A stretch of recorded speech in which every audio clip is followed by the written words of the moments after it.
Une des grosses préoccupations, c'est quand les gens vendent leur propriété pour racheter une autre maison.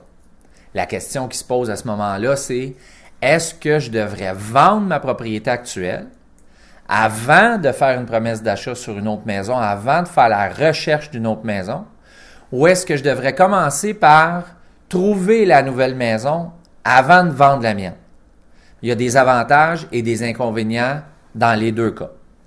Moi, ce que je recommande, toujours à mes clients, c'est de se préparer à vendre leur propriété comme il faut, rencontrer des courtiers, faire sortir les estimations de valeur marchande, faire son home staging, réparer les petites choses qu'il y a à faire dans la maison.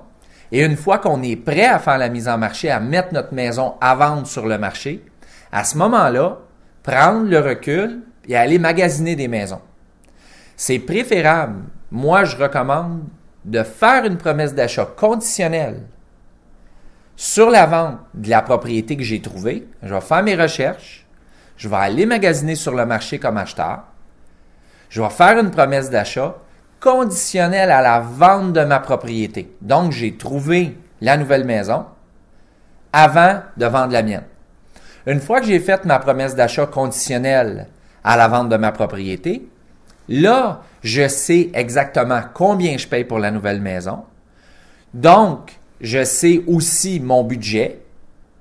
Donc, je peux avoir une influence sur le prix de vente de ma propriété.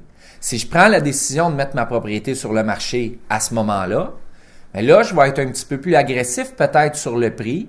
Ça va me permettre de mettre ma maison sur le marché peut-être un peu moins cher parce que là, j'ai une sécurité de savoir où je m'en vais. Puis à ce moment-là, aussitôt que j'ai une promesse d'achat sur ma maison à moi, la promesse d'achat que j'ai faite sur la maison dans laquelle je m'en vais, la future maison, automatiquement se matérialise. L'avantage de cette façon de faire-là, c'est que je sais où je m'en vais, j'ai une sécurité avant de mettre ma maison en vente. L'inconvénient, c'est que si la maison que j'ai achetée, c'est vraiment un très bon deal, ça se pourrait qu'entre-temps, il arrive une autre promesse d'achat sur cette propriété-là d'un autre acheteur éventuel. Parce que la maison, étant donné qu'elle est affublée d'une promesse d'achat conditionnelle à vendre d'une autre propriété, bien là, à ce moment-là, le propriétaire vendeur, lui, il continue de vouloir la vendre à quelqu'un qui est capable de la payer tout de suite. Donc, ça se peut que je me fasse bumper. Ça, c'est un petit inconvénient. Par contre, ça arrive très rarement. Les courtiers, en général, eux vont conseiller le contraire. Eux autres vont dire, vends ta maison, puis après ça, t'achèteras.